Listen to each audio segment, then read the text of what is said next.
Assalamualaikum warahmatullahi wabarakatuh Pak Juli. Waalaikumsalam warahmatullahi wabarakatuh. Baik, momentumnya cukup pas karena kemarin ya murid-murid setingkat SD, SMP, SMA juga mengikuti upacara Hari Pendidikan. Nah, ini masuk hari Sabtu 3 Mei 2025. Kita membincangkan tentang upaya membangun pendidikan berkarakter bagi generasi muda kita. Mohon pencerahnya Bapak. Nggih. Alhamdulillahilladzi hadzana li hadza wa ma kunna linahtadiya laula an hadana Allah. Asyhadu an la ilaha illallah wahdahu la syarikalah wa asyhadu anna Muhammadar Rasulullah la nabiyya ba'dah. Allahumma shalli wa sallim ala nabiyyina Sayyidina Muhammad wa ala alihi wa sahbihi ajma'in, amma ba'du. Ma'asyiral muslimin rahimakumullah. Mitra Pas FM dimanapun berada, yang dirahmati dan dikasihi oleh Allah Subhanahu wa ta'ala. Pada kesempatan yang baik ini, mari kita bersua kembali, paling tidak untuk sharing dalam kehidupan kita, menghadapi kehidupan selanjutnya dengan berbagai problematika yang ada, dan bagaimana kita mengupayakan untuk meningkatkan terus kualitas hidup kita, mengelola kualitas hidup kita agar bisa menjadi sukses, mulia, penuh nikmat, bahagia, berkecukupan, hasanah dunia, hasanah akhirat. Dan mudah-mudahan kita bisa menjadi rahmatan lil alamin, berperan di dalam membangun rahmatan lil alamin, menjadi tangan di atas, memberikan teladan-teladan bagi sesama kita. Ma'asyiral muslimin rahimakumullah. Kemarin Hari Pendidikan Nasional ya diperingati, walaupun kalau kita rasakan memang nuansa pendidikan nasional kita ini makin lama dirasakan makin kompleks masalahnya. Sehingga kalau kita tanya berbagai guru gitu, wah sekarang gak berani lah, atau sekeras sedikit menghukum bagi orang anak-anak yang nakal-nakal, ya, daripada nanti kita dipenjara, dituntut dan sebagainya. Akibatnya peserta kita didik kita ini ya sak karep-karepe begitu. Padahal di usia didik generasi muda kita, kebiasaan itu kalau tidak mendapat respon yang sesuai, maka itu dianggap menjadi sesuatu yang biasa. Jadi kalau orang itu sekarang ini bohong apa, itu dianggap biasa, ya itu sudah menjadi biasa, jadi budaya. Nah, akhirnya akan mencelakakan kita sebagai komunitas berbangsa dan bernegara kita. Maka kelihatannya perlu suatu saat mungkin ada simposium nasional atau apa yang didatangkan orang-orang yang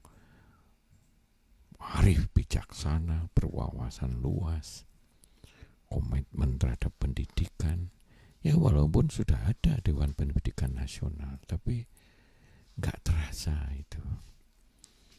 Pendidikan nasional kita ini makin perkembangannya makin seperti tidak ada blueprint yang diarahkan untuk mempersiapkan generasi muda kita ini, generasi muda yang berakhlak, yang cerdas, yang jujur, yang memiliki visi yang kuat untuk membangun kemaslahatan.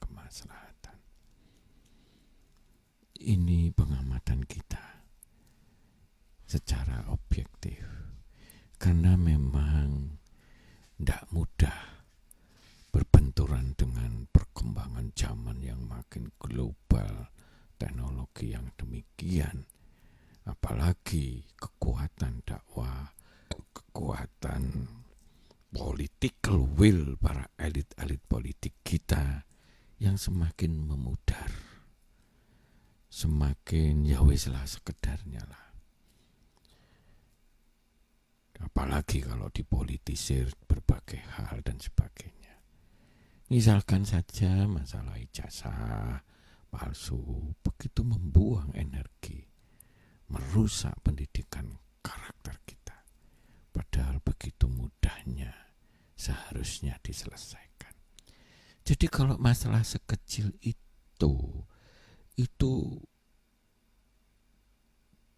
gaduh luar biasa, berkepanjangan, itu sudah salah di dalam mengkoridori proses pendidikan nasional kita. Seakan-akan begitu itu sudah biasa. Seakan-akan kalau orang menuntut pemimpin biar jujur, adil, itu nggak biasa. Kakean, macam-macam dan sebagainya. Maka memang lucu sekali di dalam demokrasi kita pun yang namanya dulu jurdil, jujur dan adil, sekarang diganti aman dan damai. Merupakan indikasi nggak penting itu jujur, nggak penting itu adil, yang penting aman dan damai. Aman dan damai itu nggak bertentangan dengan jujur dan adil, justru bersinergi. Kalau nggak jujur, nggak adil, maka aman dan damai itu hanya aksesori, hanya polesan, karena takut dengan kekuatan, kekuasaan, dan sebagainya. Jadi basa-basi, dan ini menjauhkan dari moralitas bangsa. Maka kesempatan ini yang kemarin kita Hardiknas Hari Pendidikan Nasional ini, mari kita kupas betapa pentingnya pendidikan karakter umat kita, bangsa kita.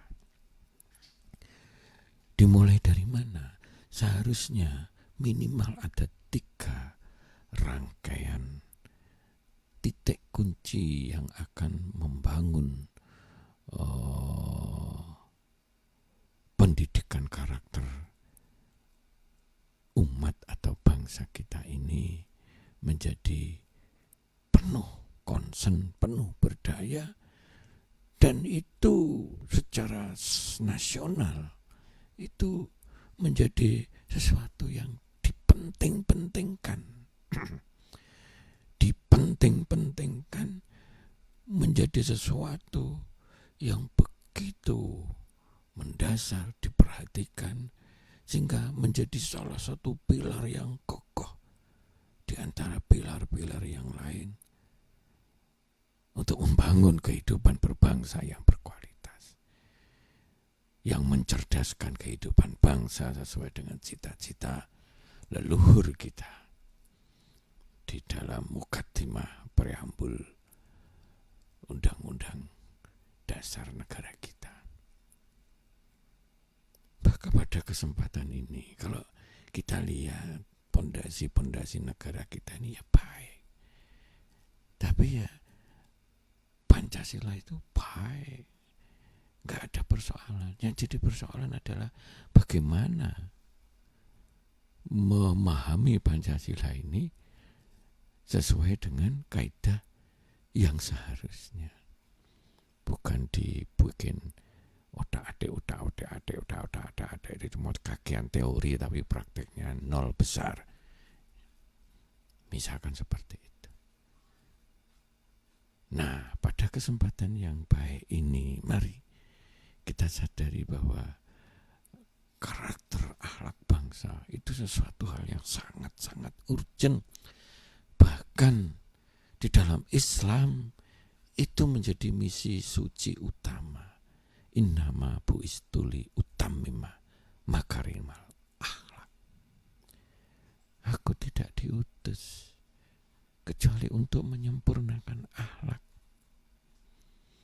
Karena akhlak itulah akan membangun pondasi-pondasi yang baik, yang maslahah, yang terhormat, penuh keindahan, penuh berkualitas di dalam membangun komunitas, baik skala kecil maupun secara nasional.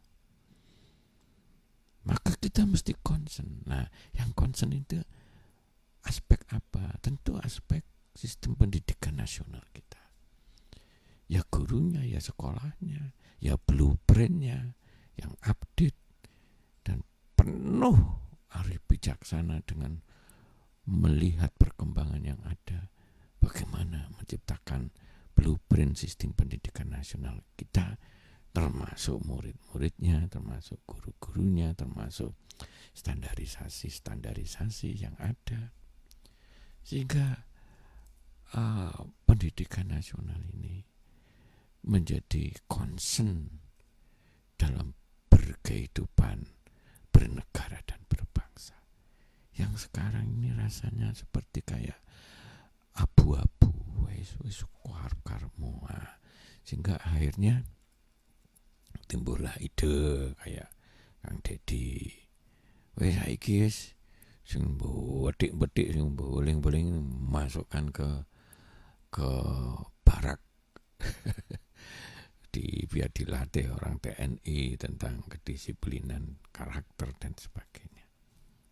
Nah, yaitu ide yang enggak salah, yang baik. Namun yang jauh lebih powerful manakala sistem pendidikan nasional itu dikaji secara menyeluruh dan harus merupakan blueprint dan harus merupakan kesepakatan nasional bahwa itu hal yang sangat amat penting di dalam membangun kehidupan kita, membangun kualitas kehidupan kita berbangsa dan bernegara. Nah, jadi itu. Nah, karena itu sistem pendidikan nasional mudah-mudahan ke depan ada kajian-kajian yang sangat serius. Tentu harus diemban orang-orang yang memang serius, yang bisa meneladani, yang visioner, yang memimpin, membawa gerbang sistem pendidikan nasional kita ini powerful untuk membangun kehidupan bangsa. Nah, ini akan sangat powerful manakala political will para elit-elit politik bersepakat juga bahwa pentingnya mereka meneladani kehidupan berbangsa kita ini dengan sebaik-baiknya, bukan malah mencederai keteladanan atau memberikan keteladanan yang buruk terhadap pendidikan nasional kita, terhadap generasi muda kita, dengan gampangnya korupsi, dengan main kekuasaan sakarepe dhewe, dengan rekayasa sana rekayasa sini, dengan amplop sana amplop sini untuk kepentingan kelompoknya dan sebagainya. Sebuah problematika besar, PR besar bangsa kita. Belum lagi masalah politik, demokrasi, keadilan, kesejahteraan. Paling tidak kita fokus dulu di sistem pendidikan nasional kita. Itu yang kedua, tentu pilar lembaga dakwah nasional yang seharusnya Kemenak juga memberikan endorsement yang luar biasa. Lembaga-lembaga dakwah nasional dari kelompok-kelompok yang besar, Nahdliyin, Muhammadiyah, Persis, dan sebagainya. Ayo kita lebih concern lagi di dalam dakwah kita untuk membangun sistem dakwah yang ideal, yang kontinu, yang sistematik. Tidak perlu dipermasalahkan perbedaan-perbedaan khilafiyah. Tetapi intinya kita mesti sepakat, bangsa kita, umat kita perlu diberi dakwah yang lebih berkualitas, yang membangun akhlak bangsa, membangun kedekatan kita dengan Allah, tauhid kita, dan kedekatan kita dengan pentingnya taat kepada tuntunan yang terbaik, yaitu dinul Islam. Kenapa ini perlu kita sampaikan?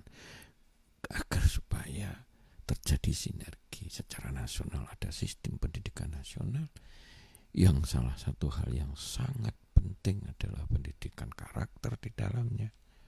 Dulu pernah ada uji coba di titik-titik tertentu, yaitu warung jujur misalkan gitu. Jadi orang makan ya pokoknya makan biro dan sebagainya, jadi yang bayar terserah itu, dengan kejujuran untuk membangun, untuk merangsang peserta didik kita jujur. Tapi sekarang rasanya kok udah hilang lagi itu ya. Dulu sempat mulai agak viral begitu. Nah, jadi begitu. Nah, yang ketiga memang pondasi keluarga. Pondasi keluarga. Bagaimana keluarga sekarang mulai berpikir secara intensif pentingnya membangun pendidikan karakter atau pendidikan moral atau pendidikan yang positif untuk mempersiapkan anak-anak kita, dzurriyyah kita, keturunan kita. Kalau tiga pilar ini disadari di masing-masing, termasuk para orang tua, betapa pentingnya mendidik anak-anaknya, nyekolahkan di tempat yang baik, memberi teladan-teladan, memberi makanan, minuman yang halal, dan seterusnya, maka tiga titik ini akan mudah-mudahan akan snowballing, membangun peradaban yang lebih baik, wawasan yang lebih baik, moralitas yang lebih baik bagi generasi muda kita. Sehingga mudah-mudahan ke depan negara ini dipimpin oleh pemimpin-pemimpin yang sangat concern terhadap karakternya, terhadap akhlaknya, dan juga sangat concern untuk terus membangun sistem pendidikan nasional berbasiskan karakter. Kenapa ini perlu didorongkan? Karena dari karakter itulah akan tercipta manusia-manusia pandai, cerdik, cerdas, yang bermoral, yang menggunakan kekuatan kehidupannya atau kecerdasannya bukan untuk nipu rakyat, bukan untuk rekayasa, bukan untuk dikuasai orang yang memberi amplop-amplop dan sebagainya. Karena benteng moralnya sudah besar. Benteng moralnya sudah besar karena terjadi suatu proses yang positif terhadap sistem pendidikan nasional kita. Harus dimulai dari keteladanan, dimulai dengan cita-cita yang kuat bahwa membangun moralitas bangsa ini salah satu titik paling kunci di dalam membangun kualitas kehidupan kita dalam berbangsa. Demikian juga diharapkan para lembaga-lembaga dakwah dan sebagainya mulai concern, mulai membelokkan konsentrasinya yang sekarang lebih banyak membangun amal usaha sana sini. Tapi jangan lupa di situ pastikan bahwa kunci keteladanan dan dakwah yang berbasiskan akhlak karimah menjadi sesuatu yang sangat penting untuk terus disempurnakan, terus digalakkan, terus menciptakan berbagai program-program yang nantinya umat ini bisa banyak tergarap. Karena kalau kita lihat pengajian dan sebagainya, itu berapa persen dari umat kita? Kadang kalau mau jujur, gak lebih dari 10-20%. Yang 80% itu kemana? Siapa yang memberikan pencerahan dan sebagainya?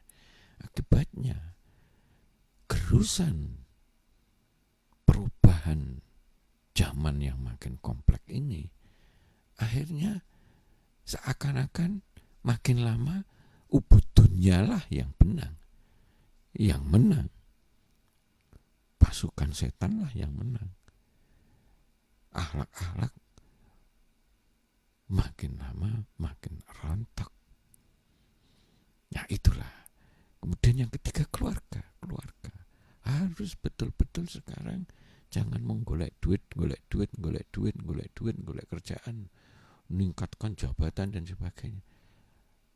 Sudahkah kita berpikir serius untuk meneladani anak-anak kita sepanjang hayat? Memberikan wawasan, memberikan makan minum yang halal, dan contoh-contoh teladan dalam beribadah dan sebagainya, sehingga anak-anak kita secara tidak langsung dia mengikuti akhlak-akhlak kita, orang tuanya. Dan kalau itu baik, tentu akan merupakan pondasi yang kuat untuk menjadi tameng di dalam godaan problematika globalisasi yang semakin lama semakin menguat.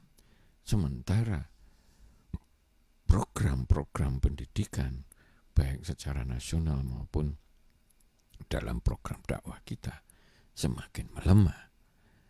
Maka yang terjadi, gerusan ini ujung-ujungnya akan dimenangkan oleh suasana ubud dunia yang itu akan menimbulkan kesengsaraan di masa depan kita. Mudah-mudahan ini bisa menjadi bahan renungan kita di dalam memperingati Hari Pendidikan Nasional. Kepada semuanya, niatnya kita ini mesti harus kencang menuju cita-cita membangun umat yang berakhlak karimah, hasanah dunia, hasanah akhirat. Monggo kita diskusi pada pagi hari ini, silakan. Baik, untuk Anda Mitra Pas yang pagi ini ingin bergabung, Anda bisa masuk melalui line telepon. Silahkan Anda bisa bergabung di 0295 385 877. Kemudian juga WhatsApp bisa Anda manfaatkan lewat 085 277 999 101. Sementara untuk yang pengen komentar juga masih saya tunggu, Anda bisa masuk di fanpage, ada podcast kita di sana. Podcast kami ada di Radio Pas FM 42, linknya bisa Anda share, dan ketika acara ini selesai pun Anda bisa putar ulang. Yang sudah bergabung, Assalamualaikum warahmatullahi wabarakatuh Pak Juli. Waalaikumsalam warahmatullahi wabarakatuh. Dari Bapak Narwi yang menanyakan tentang dulu tahun 90 kemudian 2000-an, beberapa perkembangan mata pelajaran baik tingkat SMP bahkan SD pun juga SMA kalaupun berubah juga tidak seperti sekarang ini. Lah ini kok cepat banget, bahkan kita sebagai orang tua kadang susah untuk mengikuti. Ada apalah ada eh, kegiatan-kegiatan di luar sekolah yang kadang siswa-siswa ini pulang sampai maghrib tiba. Mohon pencerahannya Bapak. Inci. Yaitu memang fenomena-fenomena yang ada. Nggih. Lepas dari itu, sebetulnya itu semuanya perlu ada kajian-kajian ulang untuk menyempurnakan terus. Jadi di dalam konsep manajemen Islam itu mengelola itu memang butuh plan do check action. Perencanaan yang baik, pelaksanaan yang baik, kemudian evaluasi, dicek evaluasi. Kemudian kalau ada yang kurang, tidak sesuai dengan yang sasaran yang kita inginkan, tentu ada perbaikan. Dan itu terjadi terus-menerus. Nah, itu baru bisa berjalan dengan baik manakala behind the gun-nya, ya, orang yang di belakang layarnya yang mengelola itu betul-betul punya karakter yang bagus, punya visi yang bagus, punya kepemimpinan yang bagus, sehingga itu akan berjalan sesuai dengan yang kita harapkan. Terjadi continuing improvement maksudnya.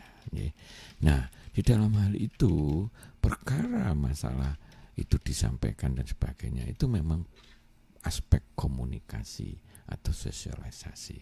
Di zaman medsos ini itu sangat diperlukan sehingga tidak terjadi miskom. Kenapa kok sampai begini dan sebagainya? Ada program-program apa dan sebagainya. Nah, jadi seperti itu. Karena sekolah sekarang ini kan memang akhirnya ya sesuai dengan masing-masing sekolahnya. Bisa full day school sampai sore, bisa ini dan sebagainya.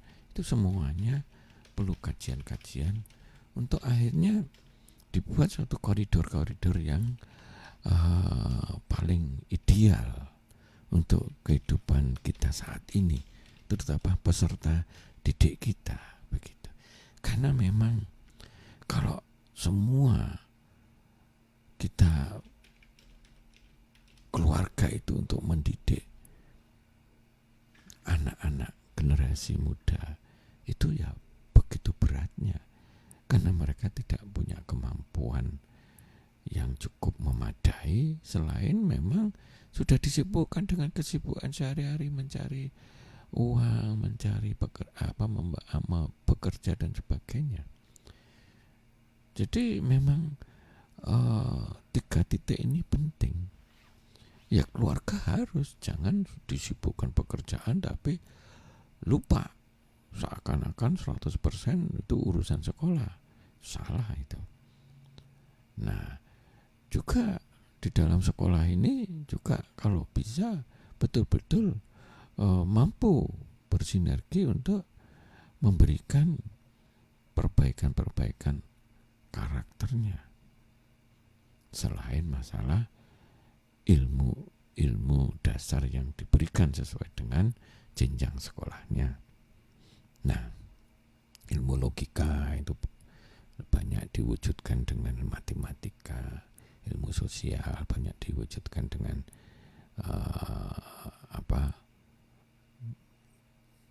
pendidikan-pendidikan yang bukan eksak dan seterusnya.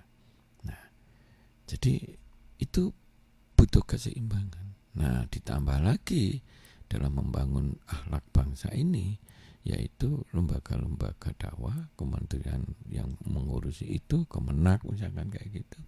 Bagaimana ini bisa terwujud dengan baik, bisa tersinergikan antara sistem pendidikan nasional dengan pola dakwah umat kita, dengan gerakan kesadaran dari orang tua untuk membangun kualitas keluarganya, terutama anak-anaknya. Nah, jadi itu yang kita harapkan. Nah, itu perkara begitu kalau secara teknis ya tanyakan, misalkan kita perlu menanyakan ke sekolahnya Coba kenapa kok begini? Oh, kalau itu masih masuk akal koridornya dengan batas-batas tertentu, ya perlu kita dukung begitu. Tapi kalau sudah di luar batas, yang malah itu tidak terkendali dengan bagus, ya kita perlu memberikan masukan-masukan seperti itu. Saya nggak tahu kalau dulu itu ada pertemuan dengan orang tua, kadang sebelum pembagian raport atau apa atau penerimaan dan sebagainya. Itu di situ ajang untuk memberikan masukan-masukan. Walaupun sekarang dengan teknologi, dengan medsos, dengan WhatsApp, WA dan sebagainya, itu sebetulnya begitu mudahnya untuk memberikan masukan-masukan. Nah itu, cuma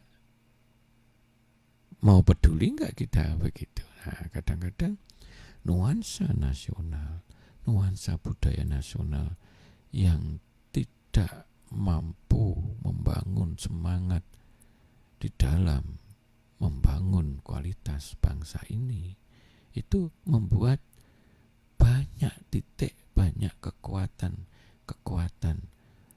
bangsa ini seperti kayak diprotoli. Akhirnya jadi nggak semangat, jadi nggak sinergi, jadi nggak gini. Wong konone yang ngono, lah wong konone yang ngono, wong ini ngono. Wah, akhirnya apa? Akhirnya terjadilah ilmu cuek-cuekan. Nah, akhirnya ilmu cuek-cuekan itu tidak membangun sinergi bangsa yang positif, tetapi memporak-porandakan sinergi nasional untuk membangun kebaikan atau kebajikan untuk umat kita atau bangsa kita. Jadi seperti itu. Nah karena itu pondasi keluarga perlu kita sadari terus-menerus sebelum ajal tiba. Anak-anak kita walaupun sudah jadi pejabat dan sebagainya, kita sebagai orang tua harus terus memberikan teladan, contoh-contoh yang baik, memberikan arah-arahan. Sebab dari situlah mudah-mudahan kebaikan atau kemaslahan itu bisa step by step bisa terwujud atau menjadi tameng untuk ngerem kerusakan moral yang semakin menggila pada saat ini. Saya kira demikian. Monggo yang lain silakan. Baik, yang sudah bergabung, yang ingin telepon juga masih saya nantikan. Anda bisa bergabung di 02953858877. Sementara untuk WhatsApp bisa Anda gunakan di 085277999101. Pak Win yang sudah masuk. Assalamualaikum warahmatullahi wabarakatuh, Pak Juli. Waalaikumsalam warahmatullahi wabarakatuh. Ya. Yang saya amati, mohon maaf apabila saya salah, kita seperti dipaksa untuk memilih apakah putra-putri kita ini nantinya akan menjadi dalam tanda kutip sekuler atau menekuni religius, karena di sekolah umum pulangnya sampai jam 4 sore. Ada banyak yang ada PR banyak. Kemudian juga tidak sempat ngaji karena sudah kecapean. Sementara sekolah umum mungkin muatan religinya juga masih minim. Mohon pencerahannya Bapak. Ya itu sama dengan keresahan yang disampaikan pertanyaan sebelumnya. Jadi memang makanya itu dari 3 sudut itulah yang penting. Jadi sekarang kan timbul salah satu kesadaran sebagian umat kita. Wah kalau begitu ya kita mesti carikan pondok modern yang di situ bisa mengadop juga suatu program yang agamanya dapat. Mudah-mudahan karena agama itu memang concern terhadap salah satunya adalah akhlak dan tauhid, maka itu kita dapat sekaligus dia bersinergi dengan pendidikan nasional, ya, SMP-nya, ininya, sehingga bisa juga nanti untuk dikembangkan di luar setelah lulus SMA, misalkan perguruan tinggi. Nah, saya kira itu sangat bagus itu pola pikir itu. Melihat kejadian atau fenomena yang terjadi sekarang. Bahkan kalau saya mikir itu, kalau saya masih muda lagi tuh punya anak, mendingan tak golek nih pondok sing apik gitu loh. Dalam artian bukan apik itu bermewah. Ini menjadi warning juga ya. Banyak pondok-pondok yang mewah, tapi justru akhlaknya jadi nggak terlalu dia sudah kebawa arus mewahnya. Begitu. Justru banyak pondok-pondok yang baik di situ, cukup sehat, cukup bersih, cukup berkualitas, tapi sekaligus agak jauh dari orientasi membangun kemewahan, sehingga dapat dua-duanya. Saya kira itu pikiran yang cerdas itu kalau menghadapi fenomena yang saat ini. Kenapa? Karena untuk apa anak yang cerdas, pinter, sana sini, tapi nggak berakhlak? Itu harus menjadi salah satu kesadaran para orang tua Muslim. Nah, tapi kan yang lebih baik itu sistem pendidikan nasional kita memang sudah menaungi semua cita-cita dari bagaimana generasi muda kita dibangun. Cerdas, berkualitas, berakhlak, dan sebagainya. Care sama kebaikan, care sama orang tua, care sama perkembangan zaman, care sama profesi yang akan ditekuninya dan sebagainya, sehingga kita bisa mengantarkan anak-anak kita ini bisa sukses, yang tangguh, yang unggul, tapi juga berakhlak karimah yang baik, sehingga nilai duniawi ini menjadi nilai yang lengkap. Bukan ubud dunianya yang menonjol, tapi keseimbangan kehidupan yang mengarah kepada pentingnya hasanah dunia, hasanah akhirat untuk dijadikan sasaran dari kehidupan kita. Jadi seperti itu. Ya, itu menjadi satu fenomena. Sebab kalau dalam Islam, pilih mana orang biasa-biasa saja kecerdasannya, tapi juga tetap berkembang, cuma enggak cepat luar biasa, tapi dia berakhlak yang baik. Atau orang yang kita pinter ngomong, pinter ini, hitungan apa gitu, komputernya pinter, tapi enggak punya akhlak, akhlaknya rendah, tukang bejo, nyatut sana nyatut sini. Pilih mana? Yang kita pilih kalau peserta didik kita, generasi muda kita, generasi yang unggul, ya cerdas secara ilmu-ilmu duniawinya, ya juga cerdas secara ilmu-ilmu ukhrawinya, alias juga berakhlak karimah. Yang kita pilih ya seperti itu. Tapi kalau umpamanya milih yang berakhlak. Karena apa? Pinter nggak berakhlak nyilakani banyak orang, termasuk dirinya sendiri. Nah, jadi seperti itu. Nah, sedangkan logika ilmu itu bisa dipelajari, bahkan kalau dia sudah masuk dunia kerja, fokus saja. Misalkan dia fokus apa, itu profesinya jahit atau apa kayak bisa dagang atau apa, dia fokus, dan fokus itu membuat walaupun dia nggak punya kecerdasan IQ yang luar biasa, itu tetap akan bisa. Wong nggak sekolah pun bodoh yang ngerti duit itu. Nah, yang merah itu 100 itu lebih gede nilainya daripada sing biru misalkan yang 50 dan sebagainya. Logika gitu. Tapi kalau disertai akhlak, kesabaran, kejujuran, keikhlasan, caring sama orang, santun dan sebagainya, itu justru akan powerful membuat kesuksesannya. Karena kalau di dalam kehidupan sehari-hari sebetulnya kita kan nggak diwajibkan atau tidak perlu sampai kita ini tahu segalanya tentang bagaimana mengelola pupuk, bagaimana mengelola ini gula, bagaimana bikin pabrik ini apa-apa. Nggak perlu kayak gitu.